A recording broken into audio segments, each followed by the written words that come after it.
Inatasan ni Pangulong Ferdinand Bongbong Marcos Jr. ang Philippine Coconut Authority na magtanim ng 100 milyon na puno ng niyog sa buong bansa. Utos ni Pangulong Marcos gawin ito mula taong 2023 hanggang 2028. Ayon sa Pangulo, dapat magkaroon ng general plan para sa development at rehabilitation ng PCA para sa industriya ng niyog. Sabi ni Pangulong Marcos, dapat magsagawa ang PCA ng massive coconut planting at replanting program. Ginawa ni Pangulong Marcos ang utos sa PCA nang magsagawa ng pagpupulong sa Palasyo ng Malacanang.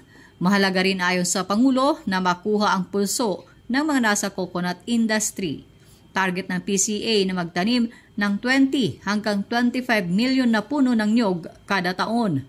Nasa 3.60 milyong ektarya o 27% ng lupa sa bansa ang may tanim ng niyog. Aminado naman ang mga opisyal ng PCA na noon pang dekada 70 at 80 nagsagawa ng malawakang pagtatanim ng puno ng niyog ang pamahalaan.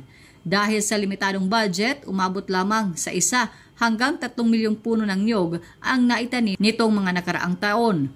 Malayo sa target na 34 milyon na puno na kailangang i-replant. Sinabi pa ng PCA na para maabot ang 100 million na target, kailangan ang whole-of-nation approach. Ibig sabihin, kailangan kumilos ang lahat.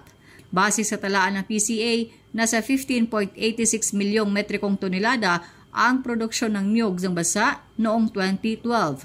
Pero bumaba ito sa 13.83 milyong metrikong tonelada noong 2016, 14.73 milyong metrikong tonelada noong 2018 at 14.93 milyong metrikong tonelada na lamang noong 2022.